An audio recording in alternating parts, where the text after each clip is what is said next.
Welcome back to the mini series covering the Shinhan PwC watercolors. This is episode 5 and we're going to be looking at all these neutral colors. It's bumper pack because we have 2, 4, 6, 8 colors instead of the 6 that we've been having. So let's get on with it. First up, we have the yellow ochre, and this is with PY42, which is your standard yellow ochre. It's a very bright yellowish yellow ochre. A lot of yellow ochres are quite muted, whereas I would say this is on the brighter side, which is nice. And when you mix it with yellow, it makes this really intense mustardy color. It is high tinting strength for especially for yellow ochre, because I find that yellow ochres tend to be quite low in tinting strength, but not this one. You get really strong mixes, and I love this corally color that's happening. I also love that pine green color that's happening. It's wonderful for gradation, and we don't get any shine on this color, which is really nice. It's classified as semi-opaque, but I would say this is more opaque. It's very, very opaque for a watercolor, and it is non-staining. You do have some deposits left. It's a little bit yellow, but it lifts so easily. I would say it's non-staining, and because it's non-staining, it's going to be not great at the glazing, as you can see. But again, beautiful color mixes. Then we have the raw umber, which is made with PR101. That is your standard synthetic iron oxide red. And it creates a great gradation with no cauliflowering or shine. So that's also awesome.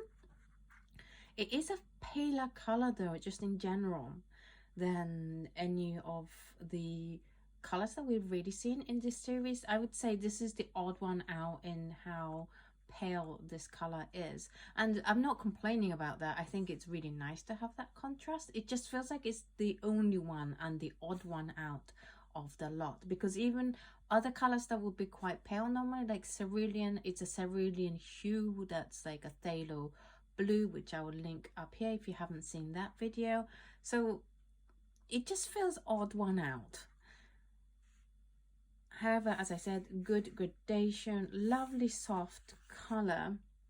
It's like, I would say these two are comparable in terms of uses. It's just this one's going to have a lot more yellow than the raw umber. So if you have a softer palette, a lower tinting strength palette, this is way better for you than the yellow ochre. It is classified as transparent, and I would agree with that. It's non-staining, and weirdly, really good at glazing. This is one of the best glazes we've seen in this series, and that I've seen in the Shinhan range so far. It's really good at it. See, really clear because it's transparent. So you see the bottom layer nice and clear and not much lifting going on. Really good. Also, I love the colors that it creates. It's a much softer mix because of that lower tinting strength, but I still love these colors. It's so gorgeous. Then we have the burnt sienna. It is made with PBR7, and I would say it's your standard, what you would expect from a burnt sienna color. It's that reddy brown with a slight yellow undertone happening, and again, good gradation, no cauliflowering, no shine, excellent. It's classified as transparent, and I would agree with that. Non-staining, not the best at glazing. You can see the outlines have lifted, so not ideal for glazing. It is high tinting strength, so we're back on the high tinting strength, so you get much higher color mixes with these three. These three are all quite similar in the colors they mix. It's just different intensity. So this is the softest one with the raw umber, and this is the highest one when more yellow, and then this is like the little bit more muted but strong color. Talking of strong colors, let's look at light red, because they're mixes that you can make with that are insane.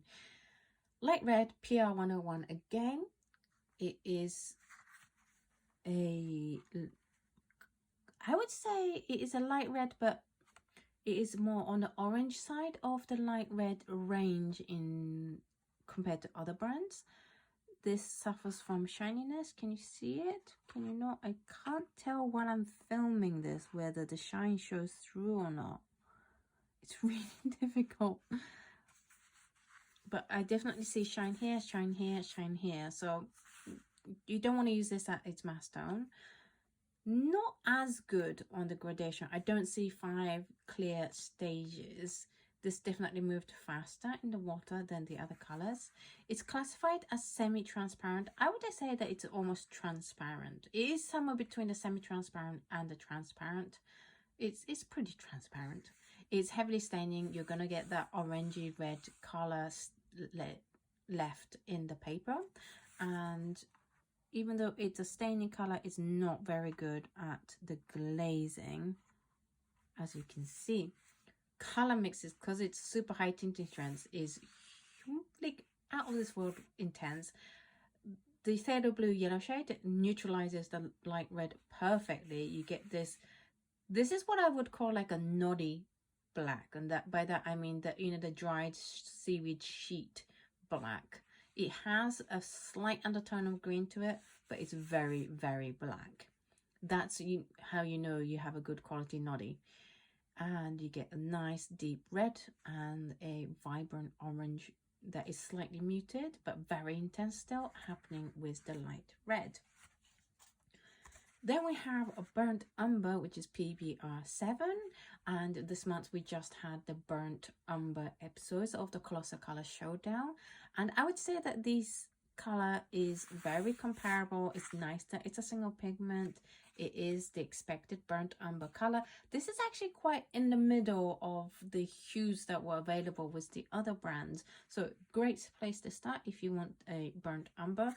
Also gradates beautifully, as you can see, with nice control. The mass tone did go down a little bit patchy though, as you can see, like this. So, and that is the first color that went on as patchy as this. It's classified as transparent, and I would agree with that. It's semi-staining. You definitely get some deposit left. Pretty bad on the glazes. Not a fan of the glazes with this brand. Beautiful color mixes, really rich, almost jewel tone kind of color mixes. It is high tinting strength for burnt umber. I would say that this is probably one of the highest. Like, I think in that video I said that Schmincke and Holbein was the highest. No, Schmincke and Mission Gold was the highest. I would definitely include Shinhan in the highest tinting strengths for burnt umber as well. Then we have Van Dyke Brown 2, and I'm sorry about this, I dropped a drop of water and it lifted. And my apologies, that's got nothing to do with the paint itself. Totally understandable why they put Van Dyke Brown 2 instead of 1, but also kind of shame, because Shinhan is one of the few brands that actually, I think it might be the only brand that produces the genuine Van Dyke Brown color, the natural one, the original one, the genuine one. But I totally also understand why they went for a Van Dyke Brown 2. It's way more stable. It's probably a lot cheaper. It's light fast.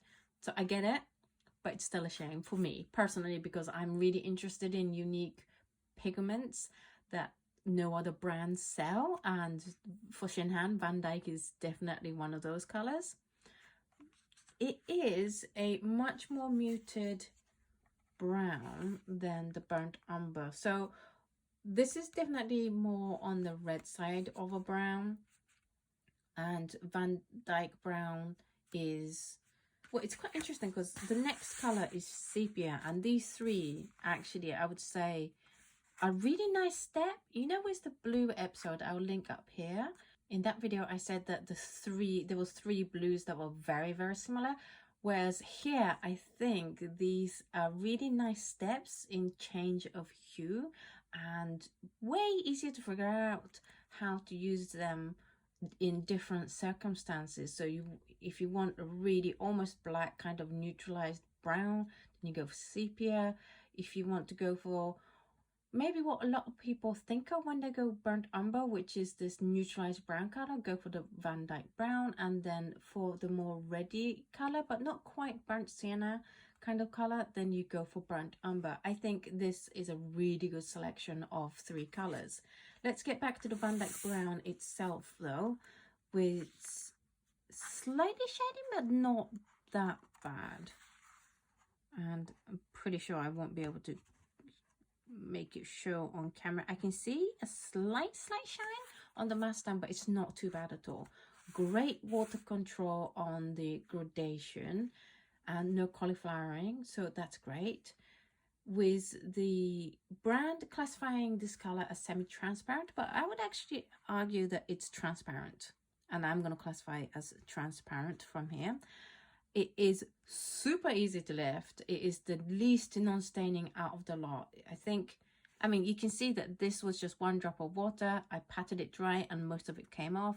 Again, these were splashes that happened at the same time as this. And because it's so easy to lift, not surprising that it's not great at glazing. However, we had more staining colors that were just as bad at glazing here. So yeah, that's really interesting. And the color mixes, it makes great muted colors. Like the yellow makes a really muted. I particularly love the dusky rose that it creates, and the deep turquoisey greenish blue color, like a deep sea color that the mix creates with the phthalo blue yellow shade.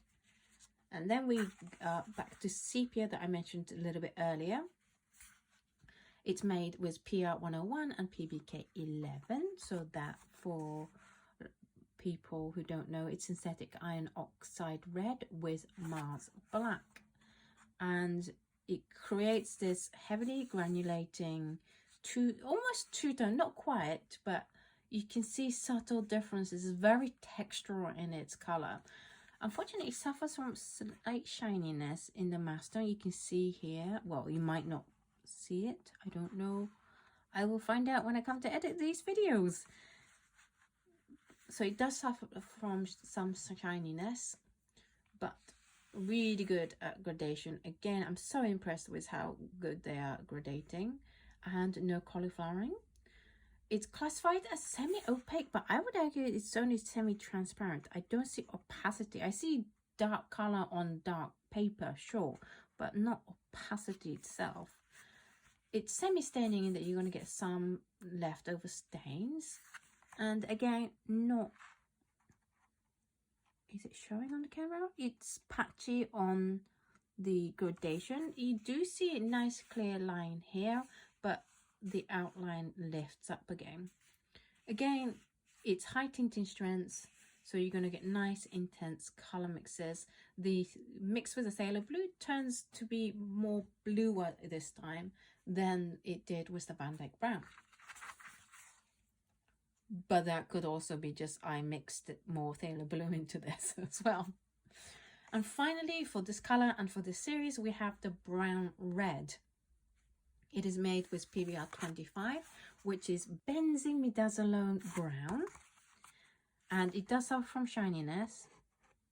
I can see shininess on here and on here and the mastone here. Definitely, I think this one out of the neutral colors, this is the shiniest out of the 5. Also suffers from a lot of cauliflowering, so just do be careful of that when you are creating gradation or adding water.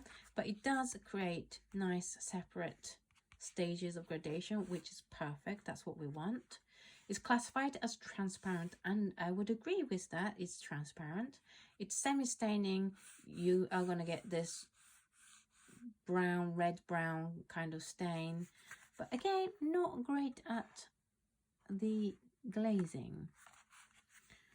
Creates gorgeous color mixes. Nice deep muted rich colors are happening here because it's high tinting strengths as well. So those are the 8 colors that we looked at in this video. Do let me know in the comments down below which one was your favorite.